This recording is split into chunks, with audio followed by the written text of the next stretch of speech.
ada kesulitan. Misalkan contoh, saya enaknya saya beli kurban atau bayar utang depan mata, hari kurban juga di depan mata. Kira-kira enak mana? Bayar utang atau beli kurban dulu? Bayar utang. Kalau beli kurban dapat nama, bayar utang bebas dosa, dapat ridhonya Allah. Milih yang mana? Orang kadang dapat nama dulu tak. Rabbi Karim jadi Allah itu Rahman Rahim, tak apa-apa, masih waktunya masih salah. Justru mungkin kalau dia bayar utang, dia akan dapat bukan sekedar bebas dari dosa dan dari Allah, bahkan mungkin lebih dilancarkan rezekinya yang nyandet. Mungkin bisa juga nanti pada akhirnya niatnya mungkin dia mau beli satu kambing dengan harga pas-pasan, bisa jadi dikasih kelancaran rezeki, dia bisa beli 2 atau 3 atau dan seterusnya. Terus gimana? Khalisidqat ma'allah, biarkan kamu jujur dan kesungguhanmu ini hanya kepada siapa? Allah Subhanahu wa ta'ala. Ya. Jadi kalau ada yang was-was dan lain sebagainya, ditinggalkan. Orang dulu itu, orang soleh itu dulu kadang jangankan bahkan kalau mau makan itu dikarenakan betul hatinya itu bertuju kepada Allah, ahli ibadah dan lain sebagainya. Bahkan kalau mau makan dia saking cari makan yang halal, itu kadang sudah tidak percaya dengan orang yang ada di sekitarnya, sulit untuk mencari makanan yang halal. Akhirnya yang dia dapatkan apa? Jatuhnya dia malah makan dedaunan. Kok bisa makan dedaunan?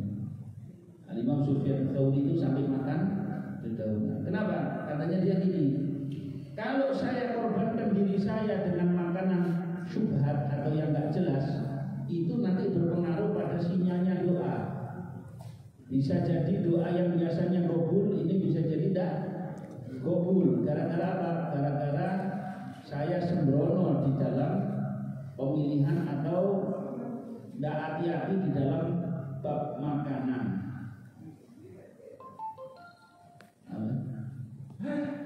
Jadi itulah mereka. Ya taharrur siddiq, betul-betul jujur. Duit yang masuk sama kita jangan asal dilihat banyaknya, enaknya saja hasil dari penjualan dan sebagainya. Lihat, bisa dapat untung banyak, bisa.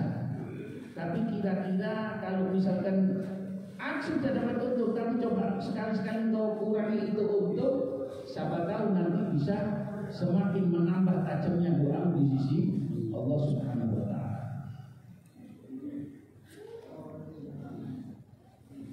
Untuk ngomong ini, Al-Imam Muhammad Ibn Munkadir itu seperti yang diceritakan di dalam Ihya Ulumuddin. Dia ini punya toko jualan kain. Sama seperti ceritanya Imam Abu Hanifah sebenarnya. Sekali waktu keponakannya yang disuruh jaga, Muhammad Ibn Munkadir, mau datang ke majelis taklim atau mau datang ke masjid untuk sholat atau masalah. Terus setelah itu ada orang dari gunung, dari luar kota datang mau beli barang. Dia bilang, ini berapa harganya? Misalkan sepotong kain itu katakanlah 500.000, sama keponakannya ini dijual 2 juta. Untuk berapa? Untung 100% bahkan lebih. Untung berapa? 300%. Bilang ini 2 juta. Itu bisa mengecek. Ketepaan di tengah jalan, dia kelihatan orang ini bawa kain. Belum ada kresek ini belum ada. Zaman itu tidak ada kresek-kresek kan, ini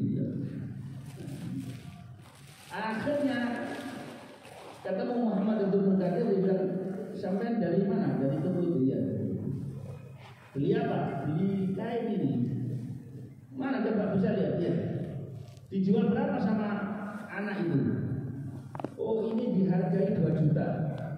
Oh nggak usah kok dihargai 2 juta. Enggak. Ini harganya bukan 2 juta. Harganya 500 ribu. Enggak. Ini di daerah saya bisa saya jual sampai 4 juta. Anak masih dapat untung banyak, bukan untung sedikit. Enggak. Ini tidak bisa. Itu toko saya. Itu yang jual keponakan saya. Enggak salah sih. Balik enggak, ya dulu tak balik no. Barang saya baliknya. Sudah bisa, ini sudah saya beli. Saya ridho kok, tidak bisa, saya yang tidak ridho. Ini kira-kira pulang ke toko itu, keponakannya bilang, jualnya apa nanti? Iya, ya mesti Ami itu bangga. Ya ke keponakan, karena jualannya untungnya sampai berapa? 300%. Misalkan dikasih harga yang pas atau yang kurang, dibilang keponakan ini longor lagi. Ini enggak, ya ke keponakan dibilang kan gitu. Enggak, pokoknya ini harus kan. Kalau enggak, ya sudah. Akhirnya 1,5 juta dikembalikan lagi. Jadi heran, dia bilang bahwa aneh ini keliling di kota ini cari bahan jualan gini ya, enggak pernah saya dapatkan toko seperti toko itu. Mana ada tajir yang enggak cinta dunia, enggak demen duit. Kalau mau kesugihan ini sambil berweng-weng, ketemu orang di tengah jalan, dari mana kok berweng-weng? Iya, saya itu ya. Itu memang yang punya toko itu agak antik itu, dia ulama ya, tapi juga nggak seberapa seneng sama kekayaan dunia ini, agak nggak seberapa seneng. Lah ya aneh. Ya. Itu siapa namanya itu? Dibilang itu namanya Muhammad Ibnul Munkadir. Kita Allah. Kalau tahu gini, tak beli harga dengan harga 5 juta tidak apa-apa. Loh kenapa? Oh iya, itu orang ini, nama ini Muhammad Ibnul Munkadir ini, kalau di desa kami lagi tidak turun hujan, kami tawassul kepada Allah melalui wasilah nama kemuliaan pangkatnya Muhammad Ibnul Munkadir ini, maka Allah turunkan hujan. Itu jenis sakti berarti. Namanya ini dicintai oleh Allah Subhanahu wa Ta'ala. Tak salah. Makanya dia ngotot nggak mau dapat untung banyak. Kenapa? Supaya namanya tetap sakti di hadapan Allah. Kalau kita insya Allah tak buat ini. Belum tidak dikasih untung tanah, tidak dikasih ini isi kilo 200.000 sudah tak sudah. Nah gitu kalau kita ya. Yang sisanya miskin. Jadi makanya dikatakan at-tajirul aminu saduqul muslim ma'asyuhada'i yaumil qiyamah. Pedagang yang jujur dan terpercaya dalam dagangannya, tidak asal melepaskan barang dagangan dengan alasan untuk cari keuntungan, tapi yang penting dia cari ridhonya Allah di dalam jual belinya ini tadi, dia akan dikumpulkan bersama para syuhada kelak di hari kiamat. As-Siddiq. Termasuk As-Siddiq ini tadi al-wafa. Apa? Ibrahim alladzi wafa. Artinya selalu menepati janji, ya, tidak gampang beralih dan seterusnya seperti itu. Yang ketiga, hadis dari Abu Sufyan, an Abi Sufyan Sakhar bin Harb, Abu Sufyan bin Harb ya, radhiyallahu anhu, dalam hadisnya yang panjang, ketika kisahnya bertemu dengan Raja Heraklius, Raja Romawi, yang dia ditanya tentang Rasulullah SAW. Heraklius berkata, Heraklius itu dalam bahasa Arab, Heraklius itu dalam bahasa Arab namanya Herak. Famada ya'murukum, yakni Nabi SAW. Ini Nabi nyuruh apa? Nyuruh kalian apa? Apa yang dia bawa dalam ajarannya? Kata Abu Sufyan, qultu yaqulu u'budullaha wahdah. Sembahlah Allah yang Maha Esa satu-satunya. Wala tusyriku bihi syai'a, jangan kamu sekutukan Allah dengan apapun. Watruku ma yaqulu aba'ukum, tinggalkan apa yang dipropagandakan nenek moyang kalian supaya kalian menyembah berhala. Jadi jangan menyembah berhala seperti nenek moyang kalian. Wa ya'muruna bis-shalah, nyuruh kita untuk sholat. Wasiddiq, apa siddiq itu? Disuruh ngomong yang jujur, berkelakuan yang jujur. Wal afaf, artinya menahan diri, tidak melirik apa yang ada di tangan orang lain, ya. Itu al-afaf, baik istrinya orang atau hartanya orang atau apanya orang, yang milik orang lain dia iffah, dia jaga diri. Wasilah, dan kita diajarkan untuk menyambung silaturahmi atau nyambung kepada tetangga, beramal soleh dan seterusnya. Jadi itu yang dibawa, bahkan orang kafirnya itu bisa ngerti ini Muhammad nyuruhnya begini. Sallallahu alaihi wasallam. Jadi kita bisa bayangkan bahkan bagaimana orang kafir sendiri di zaman Rasul SAW itu bisa menjadi juru dakwahnya Islam secara tidak langsung. Jadi kadang yang merusak nama Islam adalah kita sendiri. Yang merusak nama auliya wassalihin adalah kita sendiri.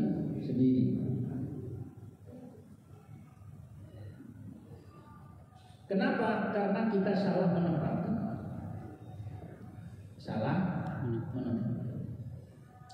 Jadi apa yang harus engkau bawa di dalam dakwahmu tentang Islam? Bawalah apa yang diajarkan Sayyidina Rasulullah Sallallahu Alaihi Wasallam. Apakah boleh menceritakan karomah? Boleh, asal ada engkau sebutkan dalil yang kuat. Jangan sampai ceritanya benar, tapi gara-gara ente yang bawakan justru namanya walinya ini jadi jelek gara-gara waktu. Yang disalahkan adalah walinya, yang dibikin akhirnya kamu bilang apa? Iya, ente memang cari viral dengan namanya wali, cari viral biar followers naik dan lain sebagainya, biar namanya Masya Allah dan lain sebagainya. Betul, enggak, anak niatnya itu untuk menyebarkan beginilah keistimewaan Alawiyin misalnya deh, tidak pakai ente ceritakan sudah istimewa. Ente mau kenalkan ya jangan pakai mic, ente ceritakan secara khusus, secara pribadi. Di majelis taklim itu orang banyak yang lihat. Atau kalau ente mau ceritakan, sertakan dengan dalil-dalil. Jangan sampai namanya wali itu tadi jelek gara-gara diri. Kecuali kalau ente di majelis al-haul memang memperingati keistimewaannya si wali. Tapi di majelis al-haul itu sendiri justru yang dibawakan adalah bagaimana sosialnya. Karena keramat itu tak bisa ditiru kan?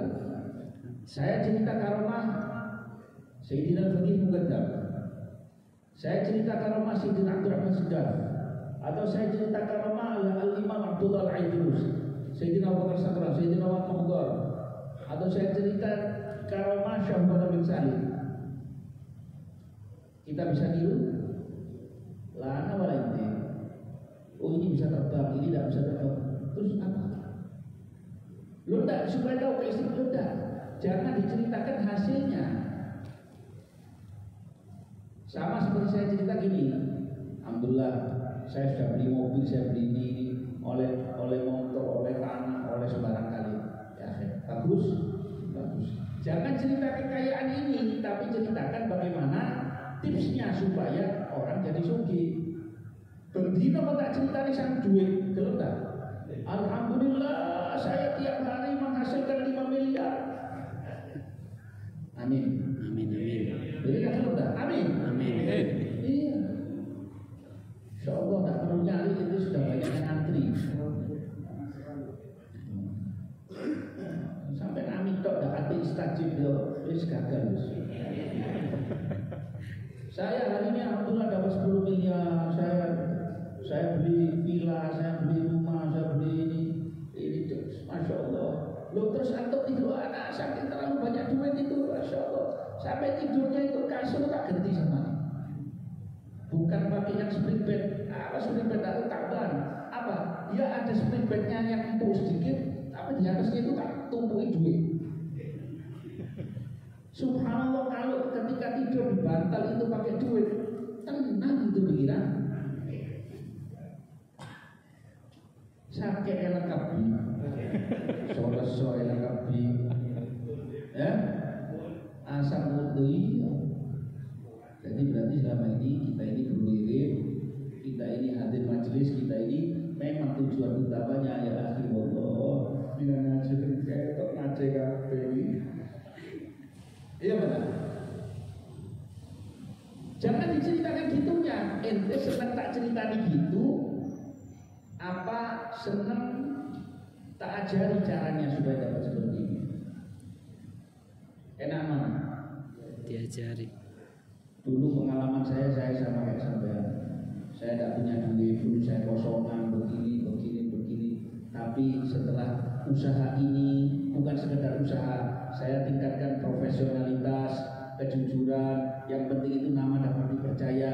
Ketika nama dapat dipercaya, biarpun tanpa modal, biarpun tanpa bodoh, bisa dapat kekayaan. Amin, jalani amin. Nah, seperti itu. Ya, lebih bagus diajarkan ini kan. Saya tidak syahwat besar, jangan dicarikan apa, jangan diceritakan apa, tapi ceritakan bagaimana sosialnya, jalan dari kotanya, tiap malam nimba air untuk isi baknya masjid. Itu tirakannya. Belum yang tiap harinya ngasih makan orang sekian, ngasih ini sekian dan seterusnya. Al-Imam Abdullah bin Abu Bakar Idrus, lihat bagaimana mujahadahnya. Ya, mujahadahnya gimana? Bagaimana sholatnya, bagaimana tahan enggak makannya, bagaimana zikirnya, bagaimana Qur'annya. Itu ini naik, ini turun, ini terbang, ini jauh gampang. Saya ini terbang gampang ini. Ini mau terbang bisa, ada alatnya sekarang. Pencet. Tidak perlu becak, Pak Nuris. Kita mau ke mana masjid mana apa iso, oh di tak perlu helikopter, jalan di atas air, tidak usahnya. Itu digeret ambil kapal itu, ski kadang ski tidak pakai kapal itu bisa, dan lebih cepat daripada yang jalan-jalan itu. Jangan mengotori daerah al-wilayah dengan menyebutkan karomah, yang mana nanti karomahnya pribadi tidak diselipkan dasar dalil dan lain sebagainya. Bukan kita anti karomah, tidak, ada karomah itu, tapi keadaan dunianya sekarang sudah pada berubah. Yes. Jadi itu loh yang disuruh oleh Nabi SAW, disuruh sholat, disuruh jujur, disuruh jaga kehormatan, nggak melirik-lirik orang, nggak melirik harta ataupun istri orang dan lain sebagainya, dan disuruh untuk memberi, berbagi, wasilah.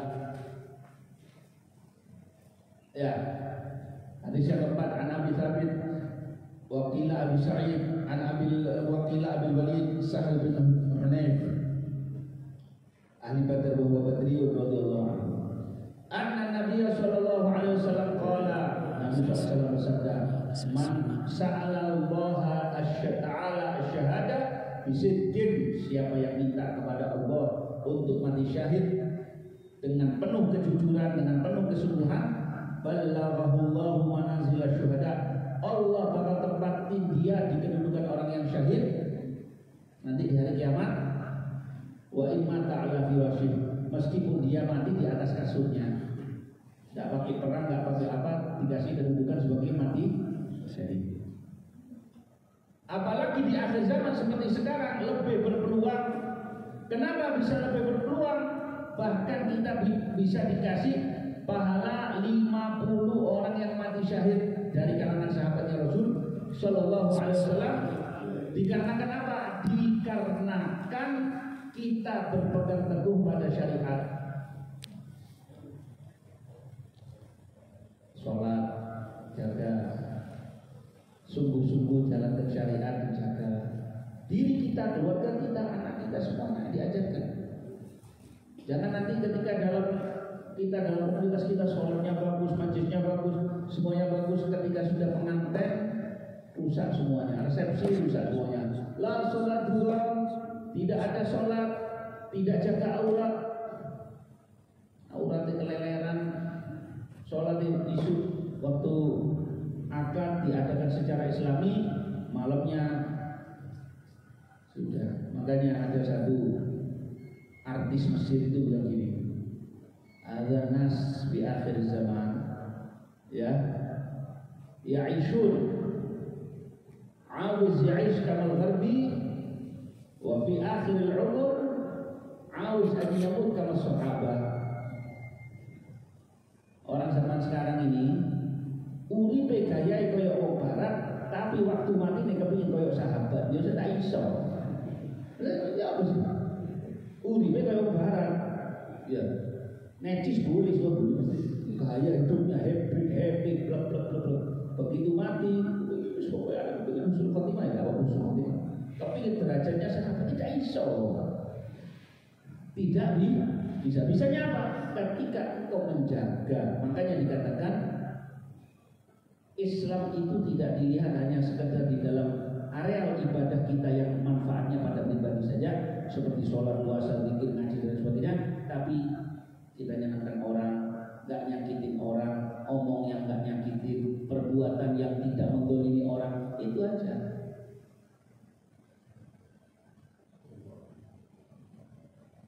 Jadi yang perlu kita istighfarkan kepada Allah banyak sekali. Terutama yang paling wajib untuk istighfar ini siapa? Para ustadz, para dai, para habib, itu dulu. Yang paling wajib untuk minta maaf kepada Allah ya mereka itu dulu. Bukan kenapa? Iya sudah. Kebanyakan dari kita yuballigh ma lam ya'mal, ngabarkan, ngasih tahu apa yang. Artinya begini, kalau mereka saja sudah lebih paling wajib untuk seperti itu, nah niyo awakmu yo kudu luwe. Ojo betul tok kan mau betul. Yo ente lebih maneh ngono lho. Kalau nggak bisa, siapa orang yang menutupi aib orang lain lebih bagus, akan ditutup aibnya dia di hari dia. Ada tak kita yang menutupi aib orang? Kadang aib sejari ini dikembang no. Sejari ini tidak mesti dikembang. Inilah yang ditangisi oleh Sayyidina Rasulullah Sallallahu Alaihi Wasallam. Jadi kalau kita minta sama Allah Subhanahu Wa Taala, tidak akan disia-siakan oleh Allah. Yang penting minta sama Allah. Lebih apakah saya berhak doa saya dikabulkan? Masalah berhak atau tidak itu urusan Allah. Tapi apakah bisa? Bisa. Meskipun tanpa doanya siapapun. Bisa lewat doanya orang tua, bisa lewat doanya dirimu sendiri kalau kamu taubat dan ikhlas, bisa juga dari doanya orang susah yang kamu gembirakan, bisa juga. Saya mau cari orang susah ini sulit, mau cari orang susah itu kadang siapa? Bisa jadi istri kita terlalu solehah, terus api tambah berbentai, terzolimi tidak? Bisa jadi seorang istri mau cari kabul nggak usah jauh-jauh, datang ke ini ziarah, nggak usah, ada doanya kabulnya bisa pada suaminya. Gampang caranya minta doanya dikabulkan. Apa? Minta maaf dulu sama doa. Seorang muda sulit. Kita minta maaf sama orang yang lebih kecil dari kita. Sulit atau gampang? justru yang sulit itu tadi, di situ letak kamu dikabulkan oleh Allah. Yang sulit itu tadi, justru mungkin di situ kamu dikabulkan oleh Allah Subhanahu wa Ta'ala. Ini hambanya Allah, ini ada sirrullah fil khalqi, ada rahasia Allah di tanah di para hambanya Allah Subhanahu wa Ta'ala. Jangan lihat orang sekilas kemudian kamu nilai yang tak ada. Begitu juga jangan ketika kau melihat ulama atau melihat siapa kadang nggak cocok dengan apa yang engkau ekspektasikan atau kau harapkan, terus itu duduk dan yang tak betul akhirnya saling salah menyalahkan. Orang yang nggak akur, biarpun para sahabat nggak dikabulkan doanya oleh Allah. Dulu sahabat itu mereka punya tanda kapan masuknya malam Lailatul Qadar. Begitu ada dua orang yang berkelahi di kalangan sahabat, akhirnya diangkat tanda tersebut oleh Allah Subhanahu. Seperti itu. Barokah tanzil, istimewa dulu, hati itu jadi satu, berkahnya turun. Tapi kalau hati sudah pecah, jangan harap berkah turun. Yang ada ya wis ngono tok wis. Kelima, Nabi Hurairah radhiyallahu anhu qala Rasulullah sallallahu alaihi wasallam wa za nabiyyun min al-anbiya sallallahu wasallamu alaihi fa qala li qaumihi la yabta'ni rajulun halaka bud'a imra'atin malaka bud'a imra'atin wa huwa yuridu an yabni biha wa lamma yabni biha wa la ahadun bana buyutan lam yarfa' suqufaha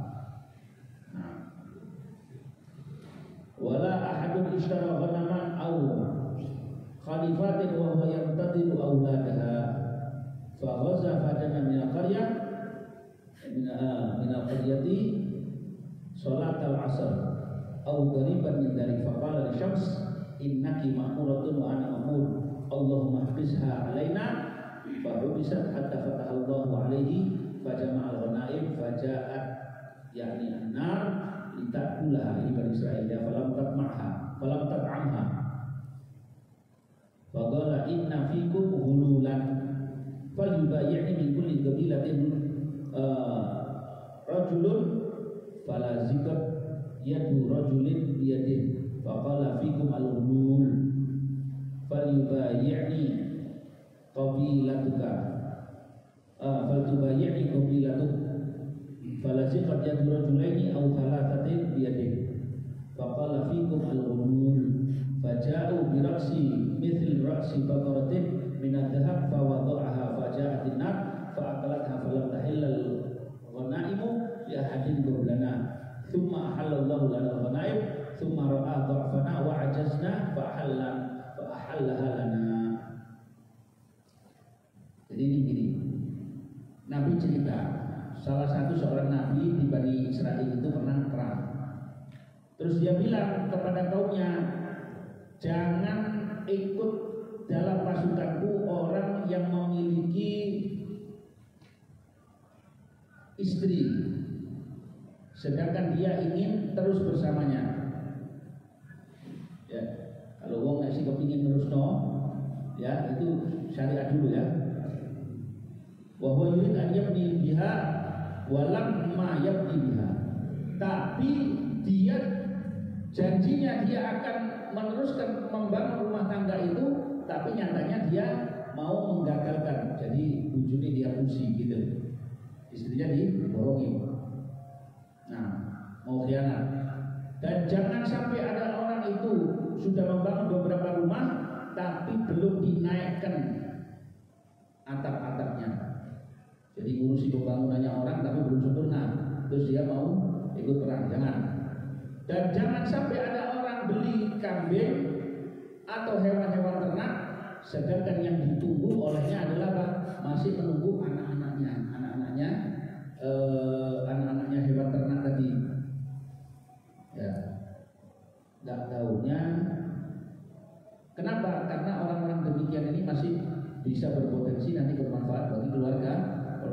Jadi yang kuat dan yang sudah mau lillahi ta'ala saja yang mau ikut bersama kita, itu yang dimaksud oleh si Nabi tadi itu.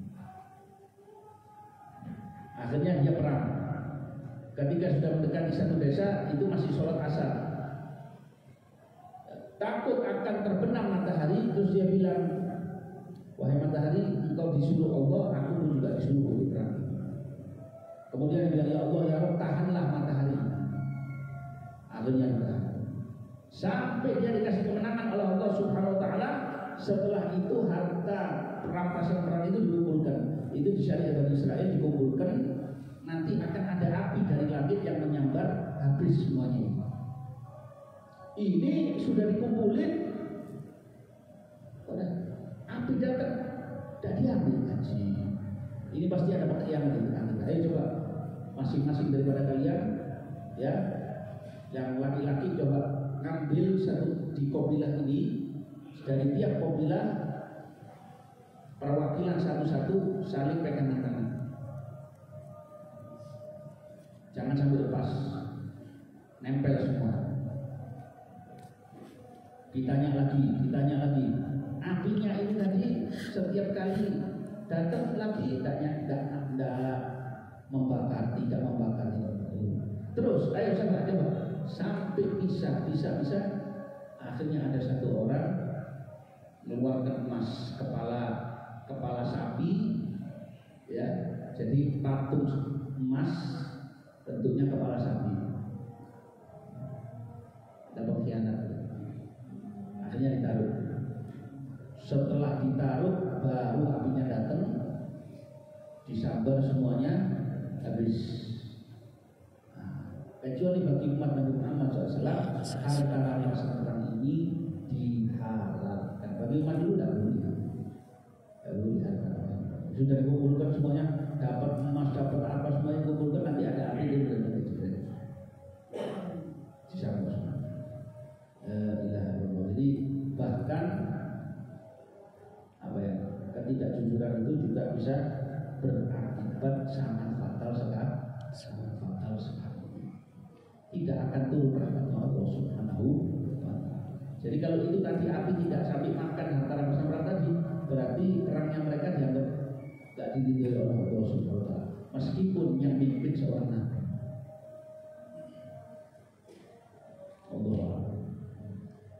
Rabbana fa'na bima 'allamtana, Rabbana 'allimna alladhi yanfa'una, Rabbi faqihna faqih ahlana, wa qurrata lana fi dinina ma'al huda wal zakar. Rabbana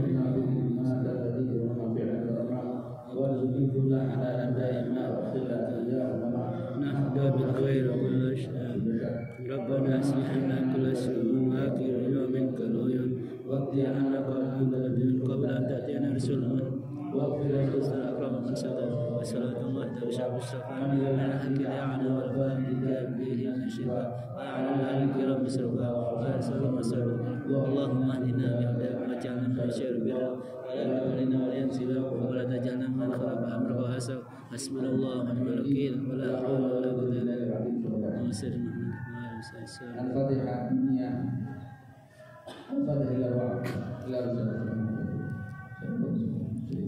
Cuma ila Syarifah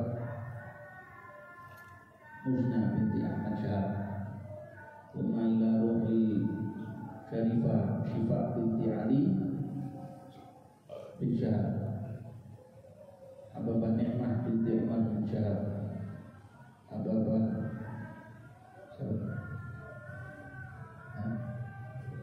Munirah binti Abdullah bin Syahab, Ababa Maimunah Al-Kaf, Umayla Habib Umar bin Hussein bin Syahab, Umayla Habib Alwi bin Umar bin Syahab, Habib Muhammad bin Umar bin Syahab, Habib Al-Qadar bin Ali bin Syahab, Habib Muhammad bin Ali bin Syahab, Habib Syekh bin Zaid Al-Jufri, Habib Ahmad bin Abu Bakar Al-Jufri, Anwar Syah bin Rahman bin Syurah, Wajan bin Burah وأن الله يجعل أولادهم يخلفهم بأولادهم بخلق صالح ويؤتي بأهلهم الصبر والسلوان وما حدثنا من محمد صلى الله عليه وسلم.